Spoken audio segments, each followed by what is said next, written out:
우리는 그리스도 안에서 그의 은혜의 풍성함을 따라 그의 피로 말미암아 속량 곧 죄 사함을 받았느니라. 아멘. 최근에 새로운 정부가 출범하면서 국가의 중요한 요직인 각 부처 장관들의 임명을 앞두고 국회에서 인사청문회를 했습니다. 저는 개인적으로 인사청문회를 보면서 이런 생각을 했습니다. 저렇게 참 사회적으로 저명한 분들이 자신의 처지가 낱낱이 드러나니까 어쩔 줄 몰라하고 당황을 하고 부끄러움을 당하고 어려움을 겪는 그와 같은 모습을 볼 때에 참으로 안타까운 그런 심정이었습니다. 그러면서 이런 생각이 들었습니다. 틀어서 먼지 안 나는 사람 아무도 없구나 싶은 생각이 들어서요.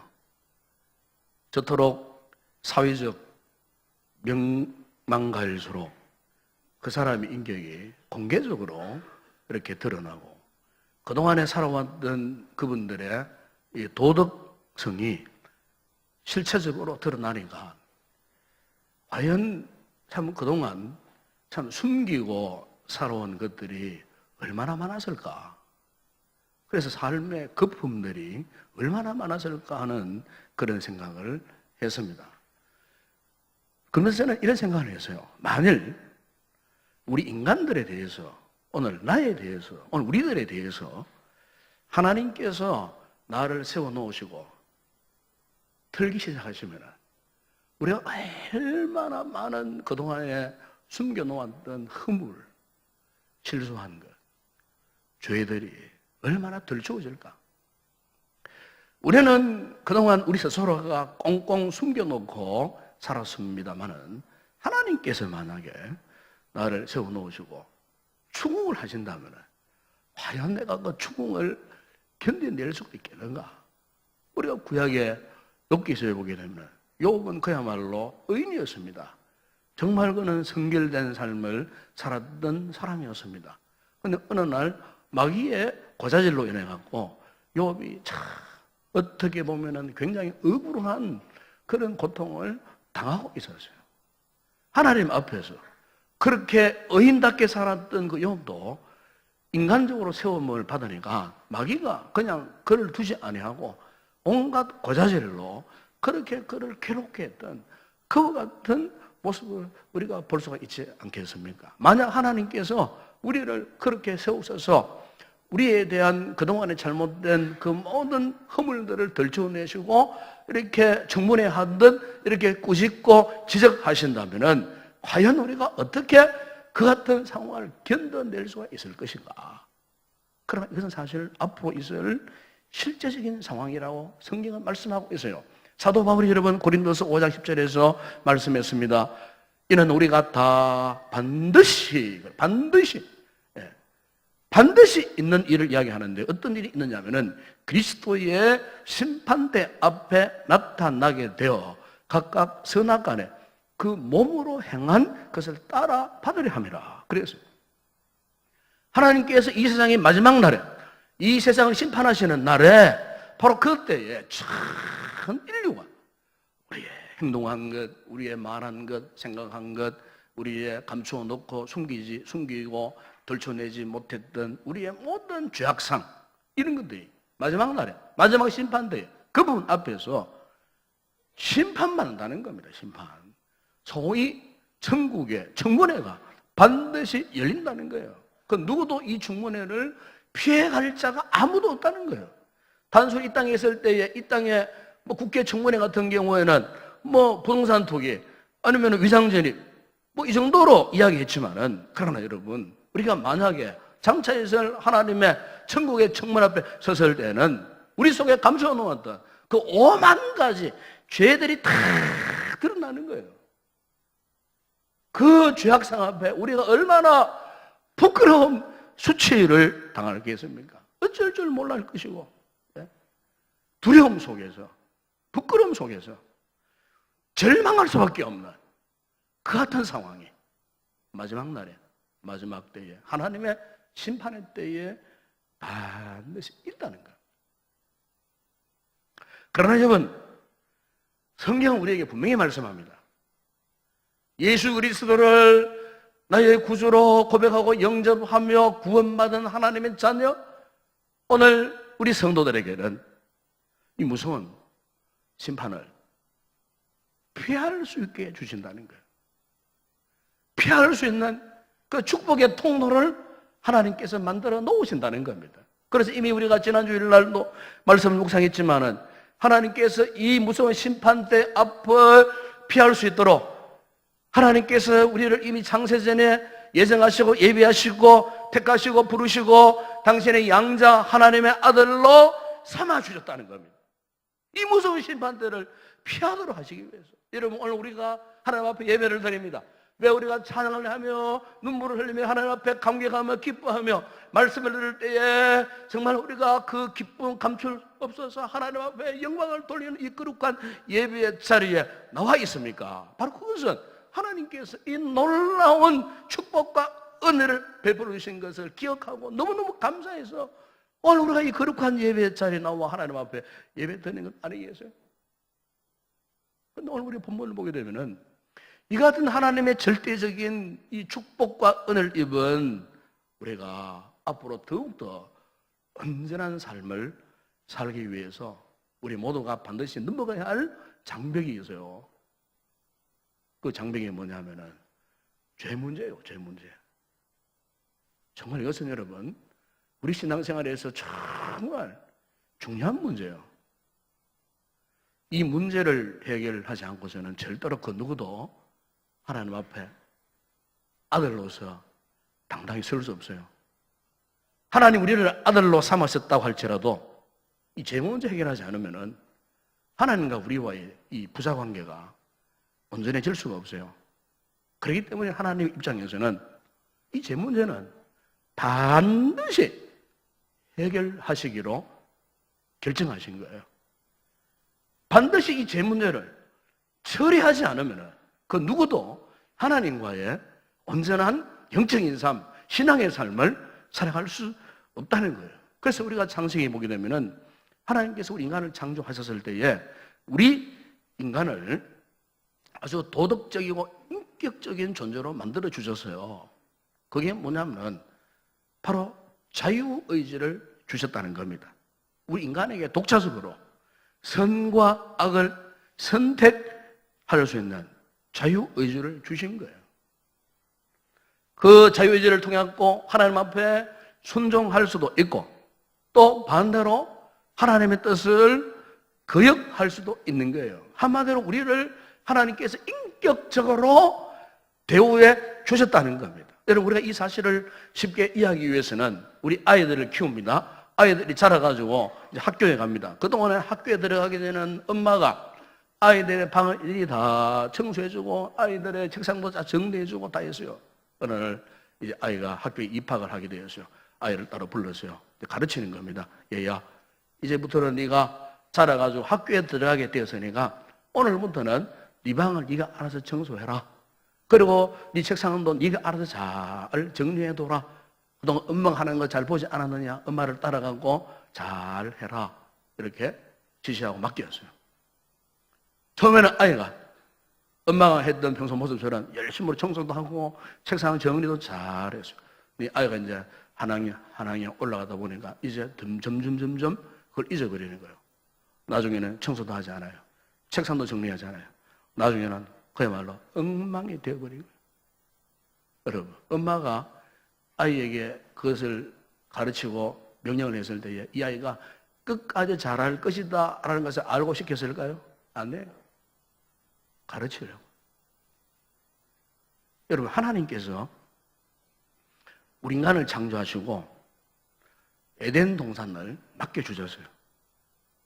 그래서 이 자유의지를 가진 우리 인간이 하나님의 뜻대로 순종해서 에덴을 잘 관리할 줄 알았어요. 하나님의 형상으로 지음받은 인간이에요. 그래서 이 에덴을 당신의 뜻대로 잘 관리해서 영원한 존재로서 그 에덴에서 파라다이스에서 그야말로 영원한 행복한 존재로 살도록 그렇게 바라고 계셨어요. 인격적으로 인간을 바라본 거예요. 그런데 불행하게도 우리 조상 아담이 하나님 앞에 순종하는 것이 아니라 하나님을 거역하는 쪽으로 자유의지를 사용했어요. 결국 인간이 타락하게 된 거예요. 여러분, 여기 타락했다는 말은 하나님께 순종하는 의지는 약해지고 하나님을 거역하는 의지는 강해졌다는 뜻이에요. 결국 하나님을 거역하는 의지가 강해짐으로써 인간이 범죄했어요. 결국 죄와 허물로 죽게 되는 비참한 운명에 처하게 된 거예요. 선을 행할 그 의지의 기능을 제대로 활용하지 못하고 오히려 악을 행하는 의지만 남게 되었어요. 결국 여기에 뱀, 마귀가 틈을 탄 거예요. 공중의 권세자는 사탄이 시키는 대로 이제는 따라갈 수밖에 없었어요. 그래서 죄전 이후에 모든 인간들은 그때부터 이 사탄의 유혹에 넘어갔어요. 사탄의 지배를 받게 되었어요. 사도 바울이 에베소 2장 3절에서 이렇게 말씀했습니다. 전에는 우리도 다 그 가운데서 우리 육체의 욕심을 따라 지내며 육체와 마음에 원하는 것을 하여 다른 이들과 같이 본질상 진노의 자녀였더니, 진노의 자녀는 마귀의 자녀다. 우리가 하나님의 자녀, 하나님의 백성이 되기 전에는 우리는 우리의 육체의 욕심을 따라 마귀가 시키는 대로, 마귀가 유혹하는 대로 그렇게 넘어가서 끌려다니며 살던 마귀의 자식이었어요. 뱀 사탄이 우리의 삶을 통째로 집어삼키고 우리를 완전히 파멸의 지경에까지 밀어넣었던, 하나님을 거역하면서도 순종하지 못하면서도 거의 죄인 줄도 모르고 살았던 그와 같은 비참한 삶을 살았던 것입니다. 여러분, 이렇게 죄로 인해 갖고 타락한 우리 인간의 본성을 보십시오. 본성을 보게 되면은 항상 자기 중심적입니다. 자기 자아, 이게 정말 중요하다고 생각하는 거예요. 그래, 자신은 항상 제일 높은 자리 하고 싶어요. 자신은 가장 좋은 자리. 그래서 내가 원하는 대로 하고 싶어요. 나를 기쁘게 하는 일만 하고 싶어요. 내 삶에서 가장 중요한 목표가 다른 게 아니에요. 내가 잘 되는 거예요. 나 외에 다른 것은 필요 없어요. 범죄하고 타락한 인간의 그 심성, 본성은 항상 보면은 가장 중요한 자리에 자기를 앉혀놓는다는 겁니다. 자기를. 여러분, 우리 성경을 보세요. 성경을 보게 되면은 하나님이 가장 싫어하시고 하나님이 가장 더럽게 여기는 죄가 뭔 줄 아십니까? 거짓말 하는 거 아니에요. 엄란한 짓을 하는 게 아니에요. 하나님이 그토록 싫어했던 죄는요, 딴 게 아니에요. 우상숭배죠. 우상숭배. 우상을 숭배하는 거예요. 금송아지를 하나님 싫어하시는 거 아니에요. 저 팔로워전에 갓바위 부채를 싫어하시는 게 아니에요. 하나님이 가장 싫어하는 것은 뭡니까? 하나님을 사랑하지 않고 자신을 사랑하는 거예요. 이게 여러분, 성경이 말씀하는 우상숭배 근본이에요. 하나님은 이 우상숭배에 젖어있던 백성들을 물리쳐줬어요. 파멸시켰어요. 멸망당하게 했어요. 싫어했어요. 하나님을 사랑해야 할 인간이 하나님을 사랑하지 않고 자기를 사랑하는 거예요. 자기의 욕심을 따라 살아가는 거예요. 자기가 마음의 왕좌에 앉아있고 자기 인생을 자기가 마음대로 좌우하는 거예요. 예수 믿으면서도 하나님의 거룩한 자녀가 되고 구원받은 그리스도인이 되었으면서도 그리스도와는 상관이 없어요. 자기 마음대로 자기가 주장하는 거예요.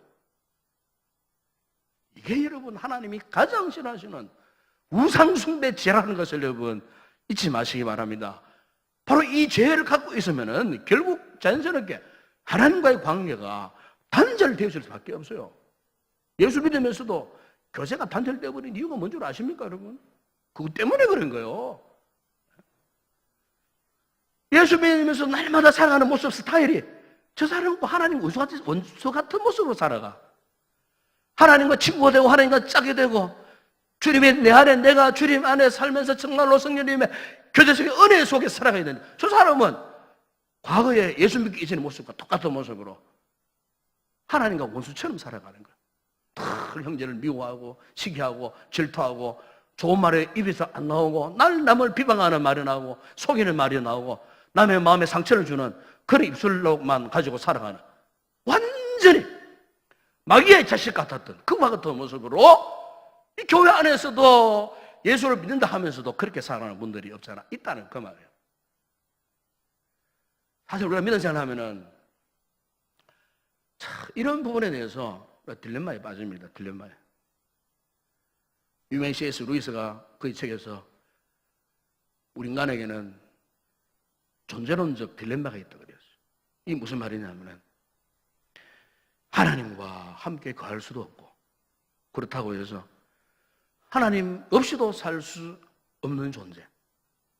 이게 우리 인간의 딜레마, 문제라 그 말이에요. 여기에 이제 빠져 살아간다는 거예요. 이러면 사도 바울도 로마서 7장 21절에서요 고백을 했지 않았습니까? 여러분 바울도 예수 믿기 전에는 그 인생 폭행자, 비박자 정말 얼마나 많은 죄를 지은 사람이에요. 아니요, 살인죄도 범하고요. 성도들 죽인 일에 가담하고 최승봉 행동대장으로 살면서 그가 얼마나 많은 죄를 지었는지 몰라요.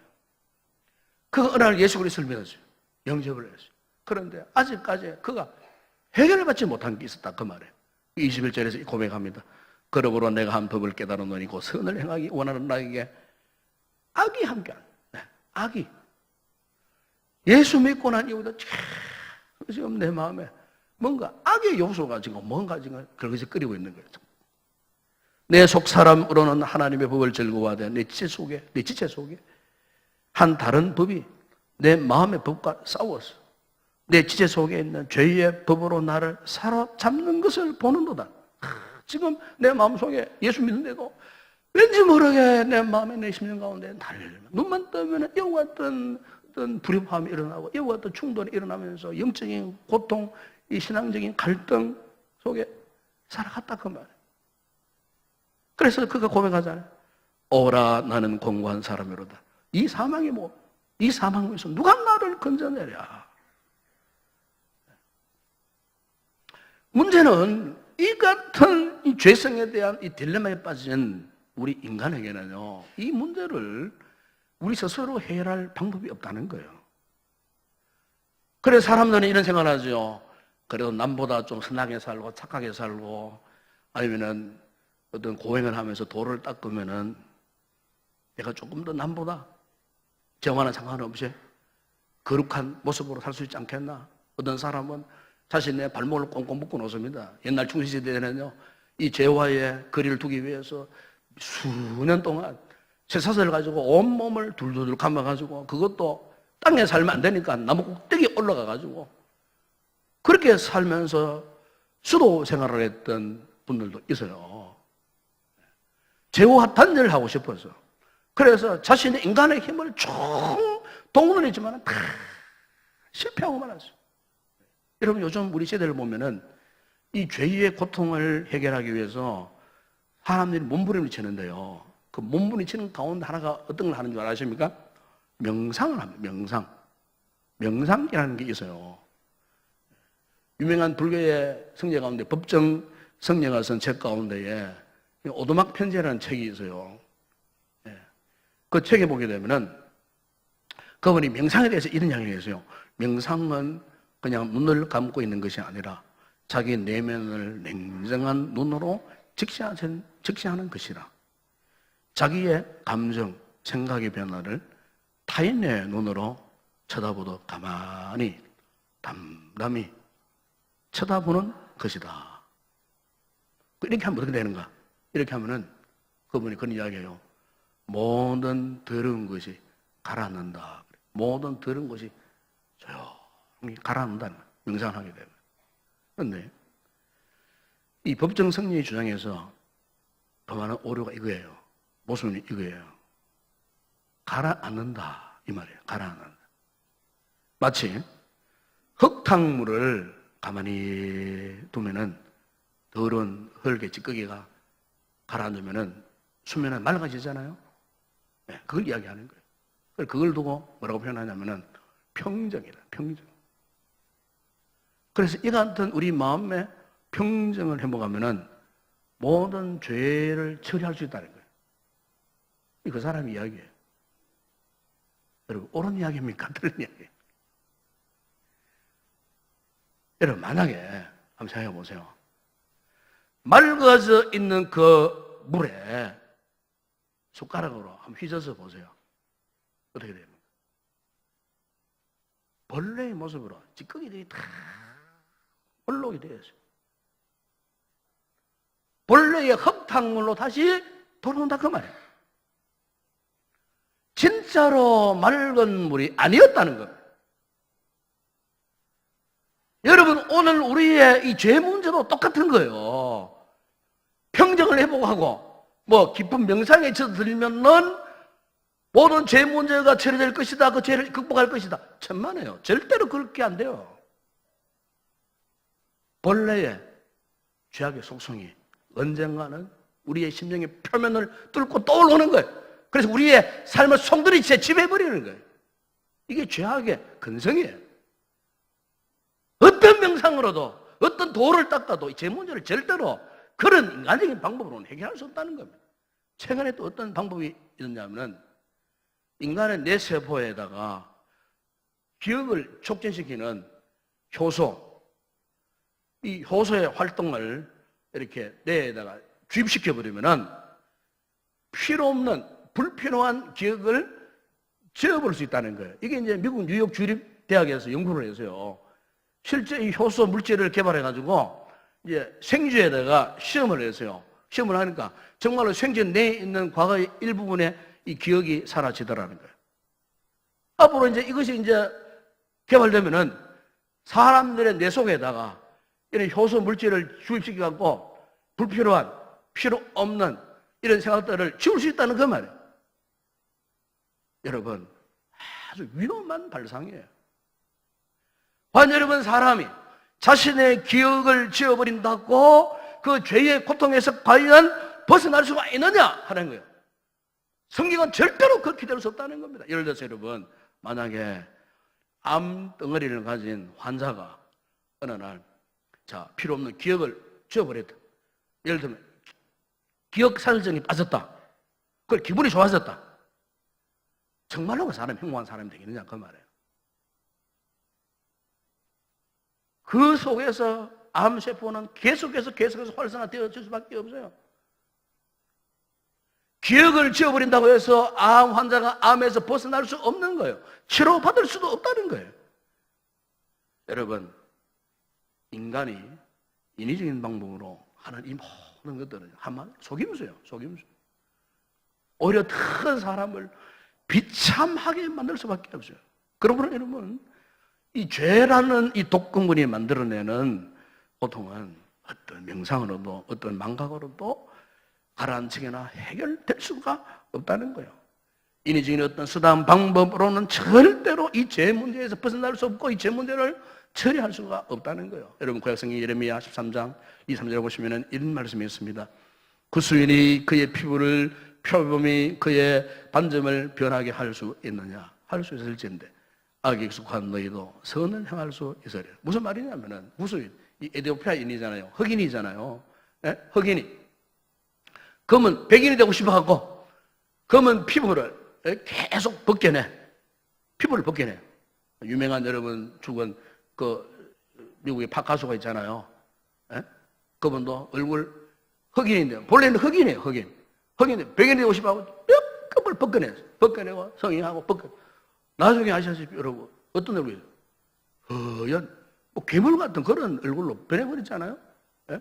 에티오피아 흑인이 백인이 되고 싶어하고 계속 벗겨내. 예? 표범이 얼굴로 무늬가 보기 싫어. 그리고 다 벗겨내. 딱 벗겨내.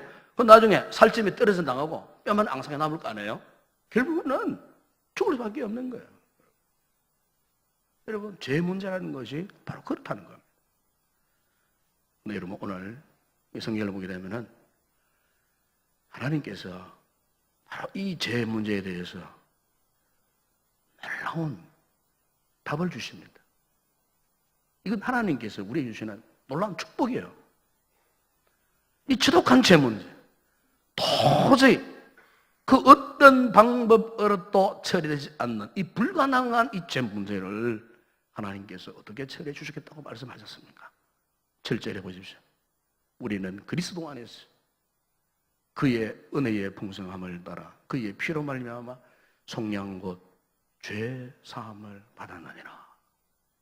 그리스도 안에서 그의 풍성한 은혜를 따라 그 피로, 무슨 피입니까? 십자가의 피로 우리를 어떻게 해요? 속량.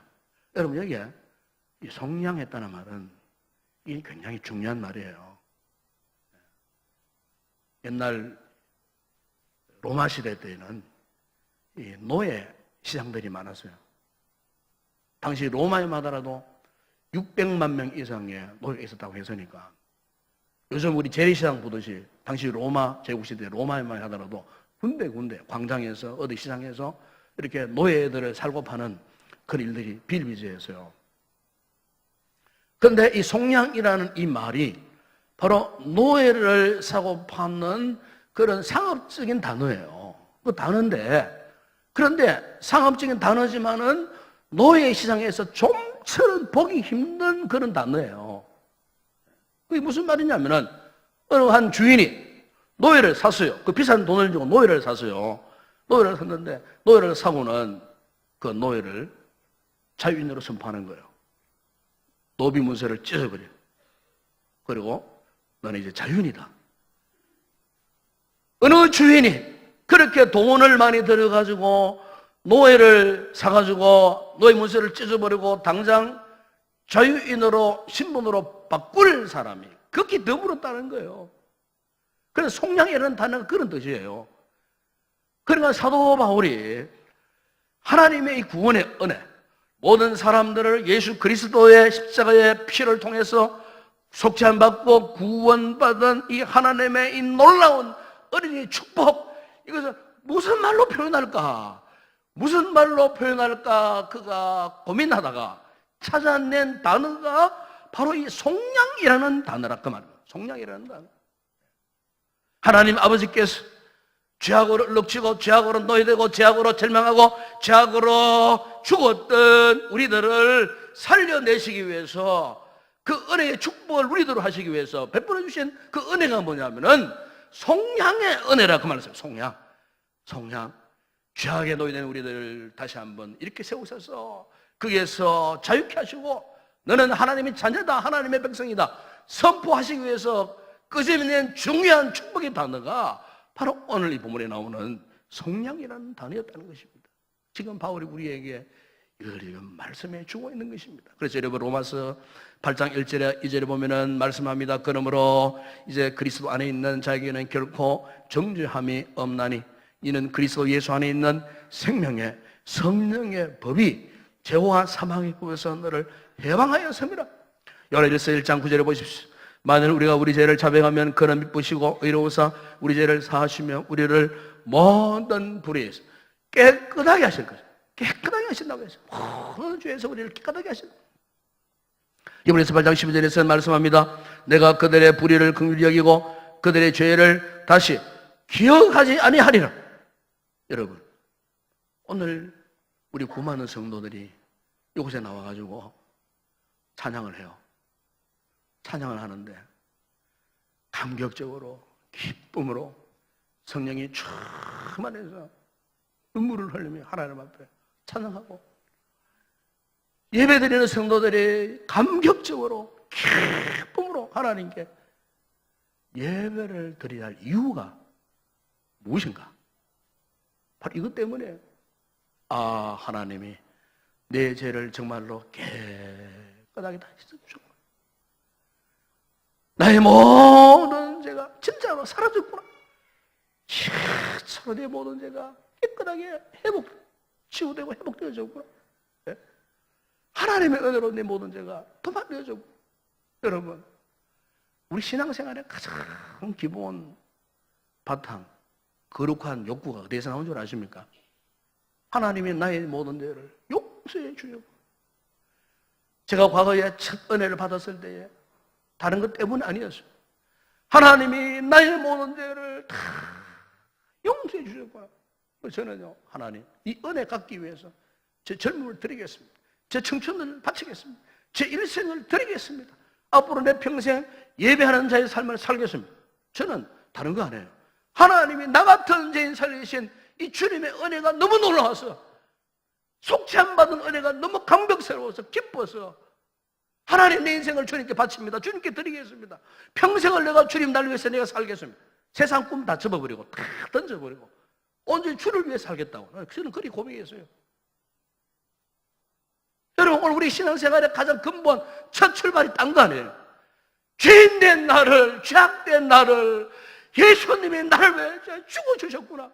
십자가에서 나의 모든 죄를 다 도말해 주셨구나. 하나님의 자녀 삼아주셨구나.